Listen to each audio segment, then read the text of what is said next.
Hello and welcome to the Commanders vs Giants review video. The Commanders get the win 27 to 22. And if you're a fan of either team, this game went probably exactly how you thought it was going to go. And in my opinion, there's still going to be some Commanders fans out there who are not too happy about our defense in this game.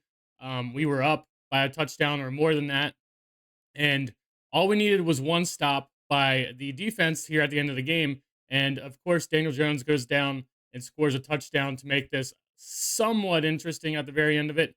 And I know a lot of people are going to have doubts or criticisms of the defense. And I'm not saying to not have those.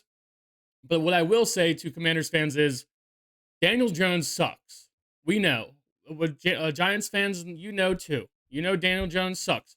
But for some reason, he doesn't suck versus us. Like for some reason, we all know that there's some teams in NFL that just have other teams' numbers or whatever. For some reason, Daniel Jones typically finds a way to play well versus us. And in this game, I mean, he was 20 for 26, two touchdowns and a rating of 119. That's compared to Daniel Jones, 15 of 22 for 209 yards, two touchdowns and 128 rating.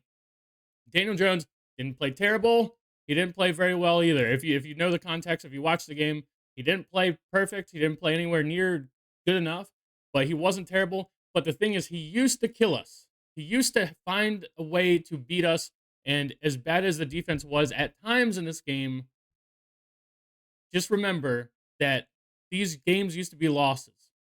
And if it wasn't the Giants or whatever, I would feel kind of bad for them. But since they're a division rival, F them. No pity on them. I wish we would have scored over 30 points on them here in this game because I just want another game with 30 plus points. But the thing is, we were the team that was like this. They were desperate in this game, absolutely desperate, going for it on fourth down whenever they could. And you know what? Why not? I mean, if you're desperate like that, if you're where are they now 2-7, 2-7, 0-5 at home. Damn. If you're that desperate, why not? We were just a better team. We were the better coach team coming into here. We have the better quarterback. This game went exactly how we thought. And also, we did it without Brian Robinson Jr., who, if we're being honest, he probably could have played in this game. If he wanted to play, he could have played in this game. But our coaching staff said, you know what? If there's a game for you to sit out, it's probably this one, man. Just sit the game out. Uh, Rodriguez Jr. had 11 carries for 52 yards. Austin Eckler, 11 carries for 42 yards. We had 149 yards on the day, which is about typical for us. I think maybe we average a little bit more than that on the day, over 150 yards or so. But without missing a beat, without even our best running back in the game, we looked like the same team. We played well. Everything special teams was fine. We finally have a kicker. It still blows my mind that we've had so many kicking issues over the years, and it's just like this coaching staff does everything right. This front office does everything right. Even in this season, we had kicking issues coming into the season. It took them a little bit, but they figured it out. They figured it out. I mean, Cyber is just been automatic for us. I mean, he had the one shank or whatever last game, but besides that, I mean, he was like, I think they said he was like 17 for 17 or something. Like, he was such a good pickup for us, and it just goes to show we are doing things right. We are playing well. Our front office is making the right moves. How about Zacchaeus in this game? Is Zacchaeus? He had two receptions for 48 yards, and he's on special teams. We just have guys that make impacts. We have guys that, yet again, Noah Brown, he is our leading receiver in this game with 60 yards. Our front office continues to just impress me. Austin Eckler was huge in this game. These guys that just got here this year are doing something. And like I said in my last video, Bruce Allen used to try to do this stuff where he's like, hey, look, we're taking a flyer on this guy. Even Bobby Wagner's like a 1-year deal, I'm pretty sure. And it's just like, hey, we're going to take a flyer on this guy and see if they can live up to the deal or whatever. And they never did because they just weren't good or they weren't a good fit for us. This is the first year that we've seen this front office do something. And right now, I mean, Austin Eckler was huge in this game, had 11 carries, 42 yards, a touchdown. He does well on kickoffs and everything. Zacchaeus has 48 yards. Austin Eckler also has 41 yards receiving. Just Zach Ertz, this was a down game for him. He only had one catch. But it's just like Zach Ertz, all these guys, you can just name these guys off. And it's just we're watching stuff work.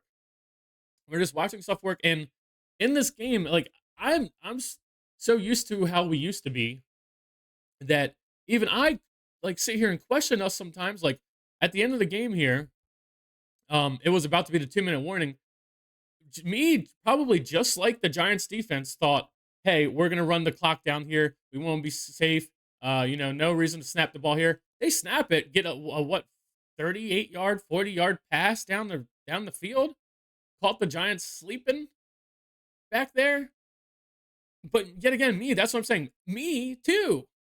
I sat there and was like, "Hey, this game is a little bit interesting here at the end.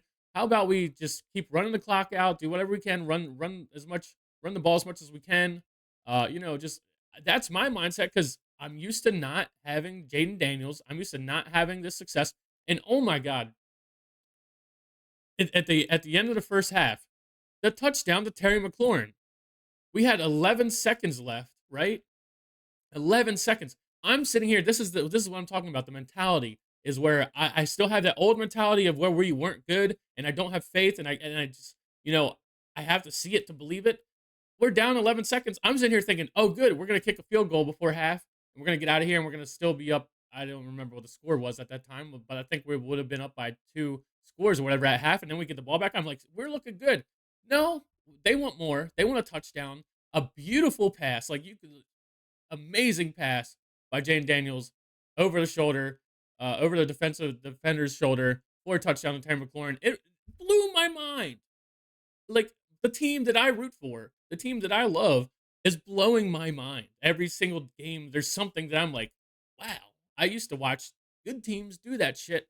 I used to watch my team and then go watch the other games all day and then see like good shit happen and be like, damn, these guys make it look easy, or these guys make it look automatic, or they got their shit together. They know what they're doing, this or that.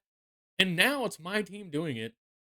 Like that pass to that touchdown pass to Terry McLaurin is the perfect example. I'm sitting there like, okay, cool. There's only 11 seconds left. We don't have a timeout. Can't throw the ball short.